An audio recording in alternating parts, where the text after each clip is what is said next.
Hello traders, welcome to my YouTube channel. आज date है 10th of January और आपके सामने बैंक निफ्टी का 1 मिनट का चार्ट है। आज मैंने एक ही ट्रेड ली जिसमें मुझे 3000 करीब का प्रॉफिट हुआ। चलिए देखते हैं ट्रेड के पीछे क्या लॉजिक था। तो आज बैंक निफ्टी और निफ्टी दोनों का सीपीआर नैरो था। ये देख सकते हैं आप, बैंक निफ्टी का जो सीपीआर था नैरो था। तो मार्केट थोड़ा ये था कि ट्रेंडिंग हो सकता है, ज़रूरी नहीं था कि ट्रेंडिंग हो, बट प्रोबेबिलिटी ज़्यादा रहती है जब सीपीआर नैरो रहता है। तो आपको पता है कि मार्केट ट्रेंडिंग हो सकता है। तो आपके सामने ये बैंक निफ्टी का 1 मिनट का चार्ट था और इवन बैंक निफ्टी ने 5 मिनट की कैंडल स्टिक में एक बुलिश कैंडल बनाई थी। तो पॉइंट ऑफ व्यू भी बुलिश था, लेकिन एक दूसरा रीज़न ये मतलब अगेंस्ट में ये था कि कंटिन्यूसली 3-4 दिन से मार्केट एक ट्रेंड में है। सो रिकवरी का चांस था कि हो सकता है मार्केट थोड़ा रिकवर करे।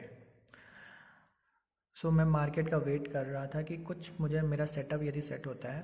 तो मेरा पहला सेटअप यहाँ पे मिला जब मार्केट निफ्टी बार बार यहाँ पे अपना प्रीवियस हाई रिजेक्ट करके वापस नीचे आ रहा था। तो यहाँ से थोड़ा चांसेस बढ़ गए थे कि हो सकता है थोड़ा सा एक डिप ले और मार्केट वापस ऊपर राइज करे, लेकिन डिप में मैं चांसेस लेना चाहता था। जैसे ही मेरा ये जो बैंक निफ्टी में ये जो सीपीआर का R1 रेजिस्टेंस है, ये तो एक बार वीक हो चुका था क्योंकि मार्केट बैंक निफ्टी इजीली उसको एक बार ब्रेक करने के बाद वापस से ऊपर हो गया। फिर कई बार उसको टच कर करके वापस उसको जितनी बार उसने हिट किया है वो R1 रेजिस्टेंस एक तरह से वीक हो चुका था। दूसरा रीज़न ये था, ये जो 20 मूविंग एवरेज है, बार बार वो एक बार उसने ब्रेकआउट लेने का ट्राई किया लेकिन वापस से नीचे आ गया। फिर उसके बाद वो बार बार 20 EMA को टच करके वापस नीचे आ रहा था। तो मैंने जैसे ही मुझे कंफर्मेशन मिला 11:18 पे वापस से वो 20 EMA को टच करके रिजेक्शन हो रहा था। 11:18 यहाँ पे अब मुझे लगा कि अब ये ब्रेकडाउन होगा। 11:18 में मैंने 38,200 का पुट लिया जो कि इन द मनी कहलाएगा।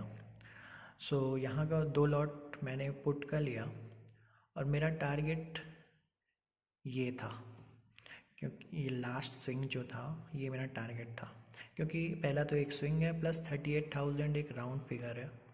हो सकता था मार्केट यहाँ से बाउंस बैक कर जाए। तो मैंने 11:18 में पी का 2 लॉट लिया 38,200 का। ये मेरी ऑर्डर बुक है।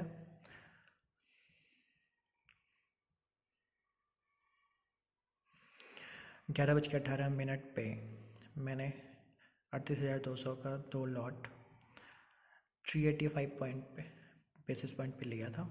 और जैसे ही मेरा टारगेट, जैसे कि बैंक निफ्टी 38,000 पहुंचा, मेरा टारगेट अचीव हुआ और मुझे 65 पॉइंट्स का 65 पॉइंट्स में मेरा टारगेट अचीव हुआ। मेरे 2 लॉट थे। एक्चुअली क्या था, मेरा 2 लॉट था क्योंकि मेरा टारगेट 2 हो सकते थे। एक टारगेट 1 नहीं, 38,000, यदि 38,000 को ब्रेक करता तो दूसरा टारगेट ये था, लेकिन मेरे पास 2 ही लॉट थे। तो अभी मैं कम क्वांटिटी में ट्रेड कर रहा हूँ, तो मैंने दोनों लॉट यहीं पे निकाल दिए। अदरवाइज़ मैं कुछ लॉट यहाँ पे निकालता, 70% प्लस 30% यहाँ पे निकालता। और जैसा कि मेरा अनुमान था कि 38,000 से रिजेक्शन हो सकता है, वापस 38,000 तो को ब्रेक किया प्लस 950 तक गया। ये प्रीवियस जो पहली कैंडल जहाँ से स्टार्ट हुई थी बैंक निफ्टी की, वहाँ से उसने सपोर्ट लेके एक अच्छा पुल बैक दिया। पर मेरा ट्रेड लेने का मेरा पॉइंट ऑफ व्यू भी बुलिश था, लेकिन अच्छा ट्रेड बन रहा था। लेकिन एक ट्रेड हो चुका था और जो मेरा टारगेट तो अचीव हो चुका था, इसलिए मैंने अपना दूसरा ट्रेड नहीं लिया। Point of learning here is, पहला तो मैं CPR और 20 मूविंग एवरेज का कॉम्बिनेशन ऑलवेज यूज करता हूँ। और जो जहाँ तक है कि मतलब मुझे 60 से 70% ये कॉम्बिनेशन मेरे लिए वर्क करता है अभी। और दूसरी लर्निंग है कि जैसे ही मेरा टारगेट जो मैं अपना स्क्वायर ऑफ कर लिया। और हाँ, मेरा स्टॉप लॉस, मैं जैसे ही 1:2 रिस्क रिवॉर्ड मेंटेन करता हूँ।